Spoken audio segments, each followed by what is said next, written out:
Hello and welcome to the Old and in the Way podcast.com with Bob and Mark. Today we're thrilled to have as a guest the bass player for the rock group Foreigner, Jeff Pilson, who also played in the rock group Dokken and Machine and has a lengthy discography that, according to Wikipedia, it appears Jeff may have gotten his start in San Francisco with a rock opera called Rock Justice, co-created by Marty Balin of the Jefferson Airplane and Starship, and coincidentally, Bob Heyman, who's here with us today. And let me throw it to Bob. And Bob, let's get this show started. Yeah, definitely coincidentally. And I'm thrilled you could make it through the word discography. I have been working on that word more than I can tell you this morning. And there you go. Jeff, thanks so much for joining us. It's been way too long since we've actually been in the same place together, even virtually. Yes, it is. But I wanted to basically, part of the things I'd like to cover, besides your yoga pursuits, which I find interesting, is your take on the music industry. You've sustained a long and illustrious career. And the business has changed so much in the course of that, both from what the medium, from DVDs and streaming, and one of the most things that we had Dennis McNally as a guest, and he's the historian of the Grateful Dead. And he mentioned that on any given weekend, there are 800 tribute or Grateful Dead cover bands playing around the country. And when I was a kid, nobody would think of basically going to see a Frank Sinatra cover band, and that was about as far in the past as the Dead are for today. So that's one of the things I certainly find interesting. There's Foreigner cover bands, Fleetwood Mac cover band, all of that. But tell me, just to start, why don't you kind of tell the audience a little bit about your career and how you got started, and what you're doing, and what you've and the secret of your success, if there is one. Wow. Okay, that's big stuff. That's a lot of stuff to cover. Okay, so first of all, yes, I my very first major label record was the Rock Justice record that came out in 1980. I was fortunate enough to be involved with Bob, Marty Balin, and Mike Varney, who was also heavily involved. Mike Varney, who coincidentally got me in Dokken just a few years later. So the Rock Justice album came out. I was in San Francisco at the time. The San Francisco scene kind of dried up. I moved to Los Angeles right in 1983 when things were heating up down there. And I was fortunate enough to get in Dokken through Mike Varney. Had a lovely career during the 80s with Dokken. We broke up in 89. I then played with people like Dio and MSG and some other wonderful artists. Dokken got back together in the mid-90s. We had a nice little run. We then broke up again, or I'm sorry, we didn't break up. I left the band in early 2001 after and I was lucky enough to be in a movie called Rockstar that came out in 2001. Unfortunately, it came out on September 9th, so 2 days before September 11th, 2001. But anyways, still was a wonderful experience with that movie. And I've been in Foreigner since 2004. So there's a brief synopsis of my career. But your original question was about the music business. And that's a critical thing, because you're right. I've had a very long, wonderful, illustrious career, due in part to people like Bob, who was, who believed in me at a very early point. And that was when belief from management really meant something, and it, translated into major label dealings. And it was just a different time in the music business.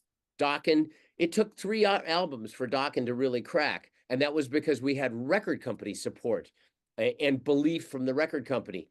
Those things don't exist anymore.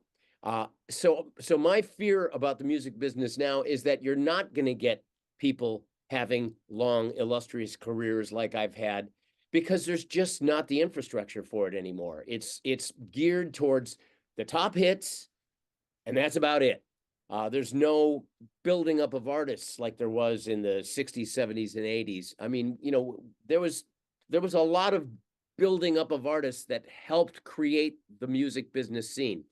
And now that, the major labels are owned strictly by corporations who it's only about the bottom line dollars, it's just not an industry that's set up to develop artists anymore. And that's a real concern of mine.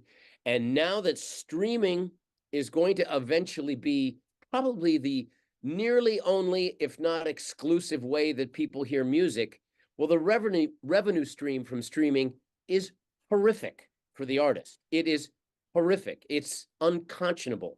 I mean, I'll give you an example. Pharrell, who, the song Happy, I don't even know when that came out, but had billions of streams, billions. It was a huge hit.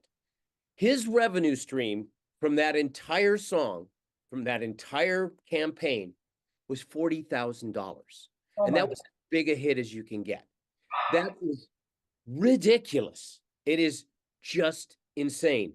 If that doesn't How do the artists take it back? Because well, the artists are going to have to do what the writers and actors just did when with the SAG-AFTRA strike. We're going to have to negotiate something better, and it's critical that we do, because it doesn't affect me as much, because a legacy artist, I mean, we do sell CDs still. People do still buy CDs. They buy Foreigner CDs, they buy Dokken CDs. So there are CDs that get sold. So I still get income from that. But if I only had to depend on streaming income, it would be next to nothing. So it's going to have to be renegotiated. Younger artists won't have a chance of having a career if that's the only way they can sustain their income. So the answer to your question about the music business is, I think it's in a very fragile state right now, that if it doesn't get repaired, could be really detrimental to music coming out in the future, and the quality of music, because you're not going to have quality people attracted to a field where there's nothing to be made. Yeah, yeah, no, I've got a slightly off the wall question here. I been watching Dokken and Machine and other Jeff Pilson videos the last couple of days. Okay. And if we go back to like the mid 80s and the MTV thing, let me check my notes here. There was a video that It's Not Love, Yes. where you're on the truck. Mm-hmm. You guys are having way too much fun. Yeah. It's rock and roll, it's sexist, it's just a great, fun video. And I'm thinking, we're in the Me Too age now. How does that even play?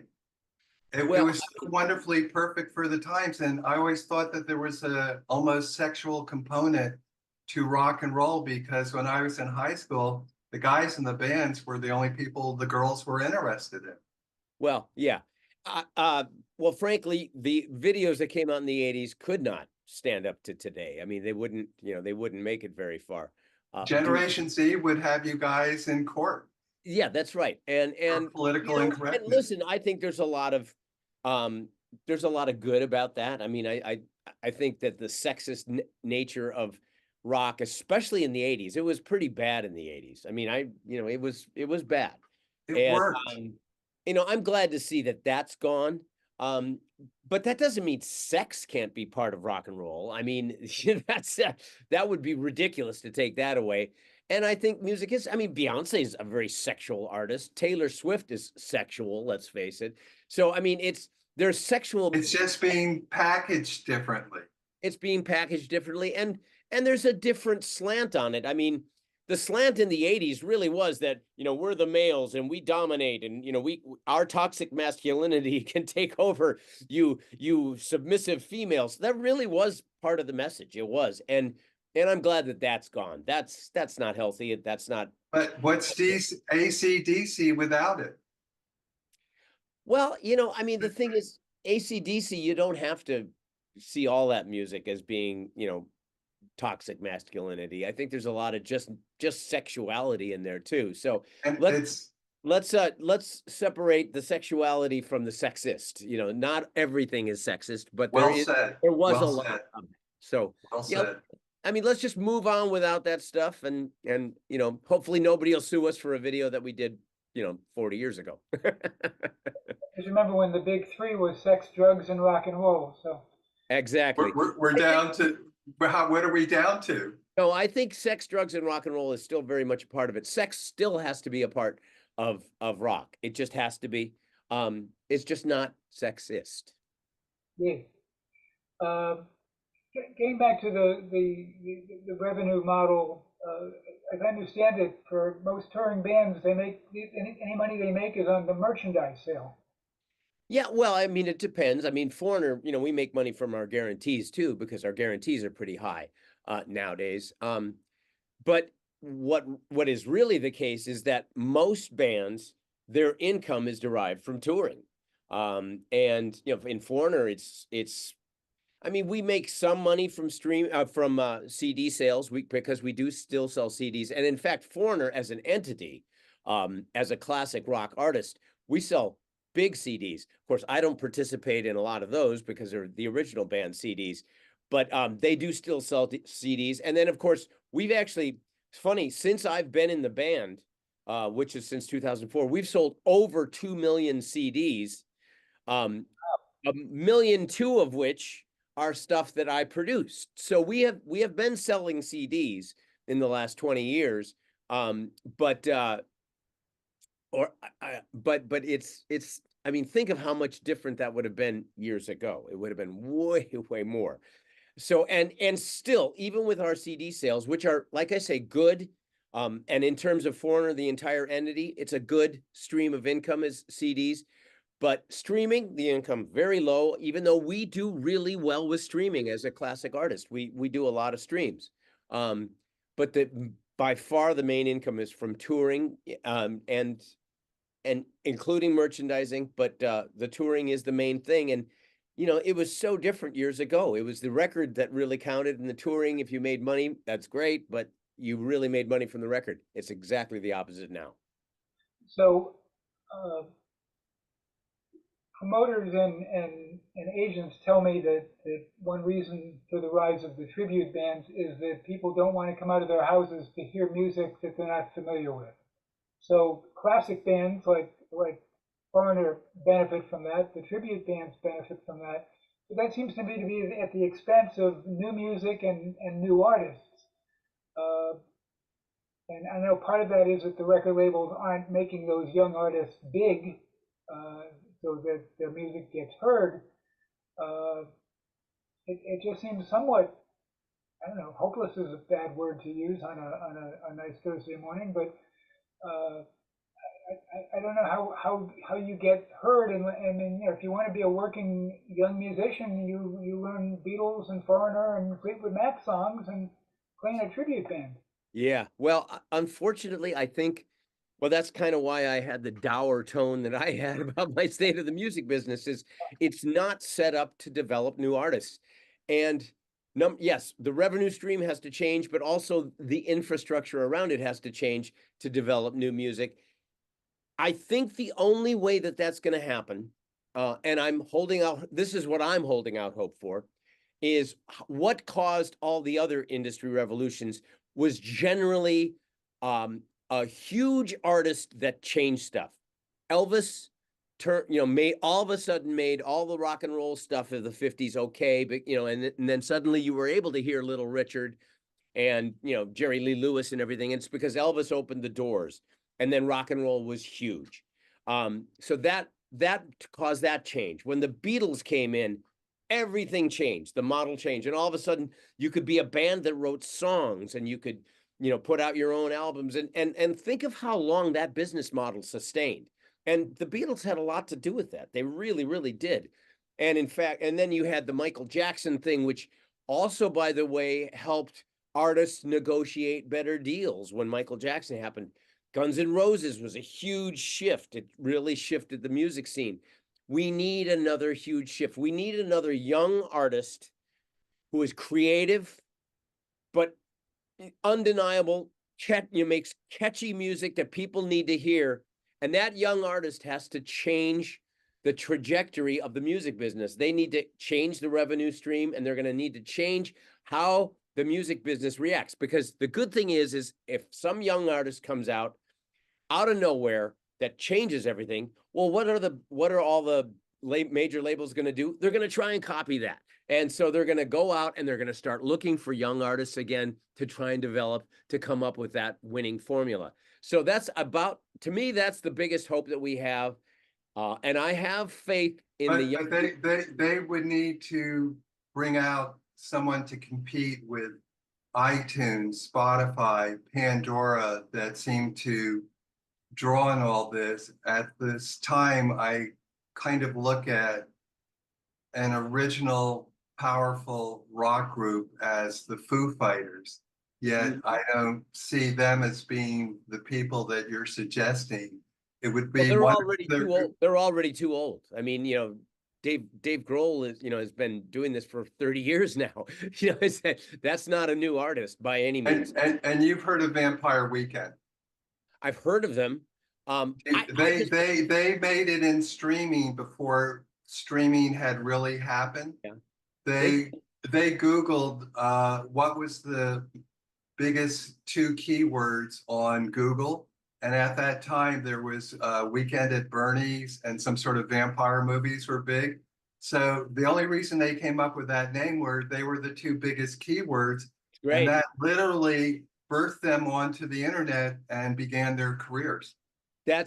But where is that technological genius who's 19, is into music, that goes, I'm going to build a company that takes care of these musicians, because in the end, what it will do is bring out better music. Well, you're right. I think it's going to take a 19-year-old, and my daughter happens to be 19 and wants to go to Perfect. So there you go. Hey, it's all happening here right now. Right today. Yeah. I think that was great that they did that. I think honestly, it's going to take somebody who is also a little more creative musically, that comes up with, they have to be innovative. Now, maybe the 3 of us won't recognize it. Maybe we won't get it. In fact, kind of hopefully we won't, because we're too old. But if the young people catch on, brutal, and it takes over Spotify and it takes over iTunes and all that kind of thing, I think that's what it's going to take. But it's really going to take that severe a reaction, I think. And I think it means a much bigger force than any artist we've seen probably since Nirvana. Wow. So the music industry could have a moral compass. I don't think it'll ever have a moral compass. I think it'll have a musical compass and a business compass. And a business compass that wants to see competition with this, whatever this great new thing is. Wow. Could Taylor Swift do it? Well, I think Taylor Swift is too mainstream pop, and there's no rebellious aspect to her music, and it doesn't look Tell that to her ex-boyfriends. Yeah, well, true. But I just think she's too much. It has to be a reaction to that. It almost has to be probably the opposite of that, and in my opinion. So one of you mentioned a bunch of things that really influenced the business or changed the business. I was thinking that hip hop did that too, sort of. Oh, absolutely, absolutely. Hip hop, huge change in the industry, shifted a lot of people away from rock, frankly. Yeah. Which is why you got to commend the people that tried to combine hip hop and rock. I think it's great. But look, rock, I mean, we may not identify with whatever this new trend would be. It could be it probably would be a combination of a lot of elements that may be things we wouldn't like, maybe, country and hip hop or something. I don't know. But whatever it is, if it appeals to the youth and causes a movement, it has to cause a movement, and it has to be a reaction to the mainstream. And I don't think we've seen anything like that in a long time. you've over the years, I've certainly dealt with a lot of the record companies. There used to be A&R guys who, as they say, had ears, who were looking for things that were new and exciting. Is that just a bygone time, and there's not going to be those kind of guys again? Well, there's none of those guys right now because, like I say, because they're not really set up to win.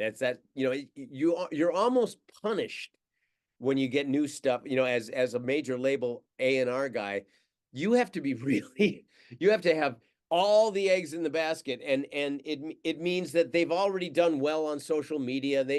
All the work has been done for the A&R guys already. It will only change when something comes out of nowhere and the A&R guys are left chasing after it. And to me, it'll be homegrown, probably from the internet, I hope, because I think that would be the way to get worldwide exposure.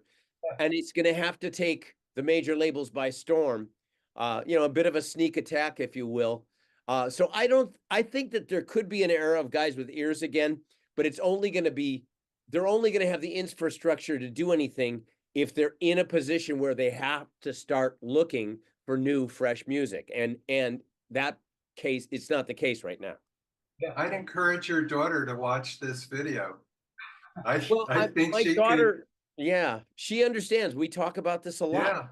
Yeah. She's she wants to be a music manager, and she wants to go to law school in order to do it because she understands, number one, being a woman in the music business. We'll just arrange a Silicon Valley venture capitalist, possibly Roger McEnamy, who's an artista, Bob. Yeah. And this is the next adventure, and then it could be run by AI, but controlled, and we're off and running, and then all three of us get a small percentage. Well, okay. I like it. That's a vision, but I think your daughter's perfect. I think the next big thing should be run by women. Yeah, well, I think it should be run by women who are music. I mean, my daughter loves music. I mean, she can sing. She plays the cello. She plays the bass a little bit. She sings beautifully. She could have pursued a musical career, but she's just passionate about music, and she wants to see good music get exposure. So, it's going to be up to that generation to figure it out. They're going to have to monetize it better, and they're going to have to create more exposure to new, fresh things. And that's not an easy task. Not in an advertised world. No, that's hard. I'm impressed with empowered women, maybe because I saw Barbie last night. So. Okay, I still haven't seen it, but I need to see it soon. No, Just remember, Bob, Ryan Gosling doesn't eat quiche. okay. Do you understand the reference? No, I know he's Ken, but I haven't. There's a book out, Real Men Don't Eat Quiche. Oh, okay. It came out in the 80s. Okay. Sorry, I'm into obscure references. Speaking of obscure references, until I typed in your email, I thought, oh, no slip, maybe he's a surfer too. And then I went, oh, geez, it's his name spelled backwards. It is. But I am an alcoholic who's had March 3rd, it'll be 35 years sober. And Good so for you. no slip is kind of an ironic thing there as well. Yeah, I used to be a bartender. Watching people go Jekyll and Hyde on you 8 hours a day, it had its wear and tear, but in the end, I met some interesting people. Imagine. So I wanted to get into your yoga pursuit and the importance of meditation, and tell me about that. I was a little bit surprised when I saw you first post about that, because I think it would be about music and not meditation, but tell me more. Yeah. Well, listen, I've been doing yoga since 1978, and I've found it. It's been my salvation. It's kept me sane. It's helped keep me sober. Both physically, it's helped keep me limber. I mean, I just had back surgery 7 weeks ago, very intense back surgery. And I feel that my yoga practice has helped me adapt better and recover better. And then the meditation is, I mean, that's my salvation. I'm a pretty neurotic individual, and I am an alcoholic. So, I got a crazy mind that goes into very dark spaces. And the meditation has just been a godsend. And I've, starting in 2020 in the pandemic, my wife has a yoga studio. It's called Hot for Yoga. That's why it says Hot for Yoga on my Zoom thing. And during the pandemic, she had to start going virtual. So we thought, well, hey, let's do a virtual meditation class. And I started doing it, and I love doing it. So right now, if anybody's interested in the virtual meditation class, which, by the way, anyone can do. It's not anything advanced, or, you don't have to be a yoga scholar or anything like that. It's very much made for everybody. But go to hotforyogascv.com and look up the virtual meditation schedule. Please join us right now. At least through February, it's going to be Sundays at 12:30 p.m. Pacific. But join us for that. It's just a great class. It's a half-hour class of meditation. We do simple breathing, simple postures, and then we do one meditation technique per class. We try different ones. We alternate them, but it's been really fun, a really great thing, and please join us. It'd be great. Right on. Where is her studio? Her studio is in Old Town New Hall here in Santa Clarita, California. Ah, you're in Santa Clarita. I am. I'm in Santa Barbara, and Bob is in Santa Petaluma. Santa Petaluma, all right. I love it. Jeff, do you want to talk about any of your own original music that you're working on that people might want to hear? Well, sure. So in February, a Revolution Saints album is coming out February 9th. And that's the band that I have with Dean Castronova from Journey, who plays drums, and he's the drummer of Journey, but he's also a fantastic singer, and he's the singer for Revolution Saints. And then joining us in that band is Joel Hoekstra, who is an incredible guitar player from Whitesnake and a lot of other things. He's an incredible musician. So that record, Against the Wind, comes out February 9th. We've already got a single out, and it's been getting a phenomenal response. It's a really exciting band. It's kind of like heavy Journey, so it's really cool. Then I have The End Machine, which is coming out March 8th. That record is called Quantum Phase. That's with George Lynch, who George and I are in Docking together. And the drummer is Steve Brown, who's the brother of Wild Mick Brown, who was in The End Machine when we started, but has since retired from drumming. So his little brother, who plays and sings just like him, is in the band, and it's fabulous. And we have a new singer by the name of Girish Pradhan, who's from India, who is absolutely phenomenal. He is just incredible. You have to hear it to believe it. The video for Silent Winter is out now. That's The End Machine, Silent Winter. Check it out. It's incredible. The singer is incredible. If you're at all a Dokken fan, you're gonna love this stuff. It really is fantastic. And then Reb Beach is coming here on Sunday, and we're gonna start writing the next Black Swan record. Sure, it won't come out till sometime in 2025, but there is the Black Swan project with Reb Beach, Robin McCauley, and Matt Starr. So got lots of music coming out. I'm very excited about all of it. But Revolution Saints and End Machine are going to be out real soon. Check those out. And I appreciate the time to get to promote them a little. And will any of those bands be touring? Not this year, I don't believe. 2024, I mean, March 1st, I started with Foreigner. We're on our second year of our farewell tour, which doesn't mean we're going away. But this is the last year that we're going to do the 9 months of touring thing. We're going to be out till Thanksgiving, basically. And this is the last year we're doing that. So we have a great tour with Styx and John Waite coming up this summer. Going to be very exciting. So lots of touring. I don't see the other projects being able to tour this year, but my schedule is going to open up a lot in 2025. Because Foreigner won't be on that 9 months of a year touring thing. And George Lynch, too, is retiring his Lynch Mob from long touring. So we'll have a little more time in 2025. We'll see what we do then. But in the meantime, lots of touring with Foreigner. Awesome. And that's just in the US, or are you going overseas? Yeah, Foreigner is just the US this year. We're hoping that we can find some stuff in outside the US for next year. It's tricky, but we're working on that, so fingers crossed. Awesome.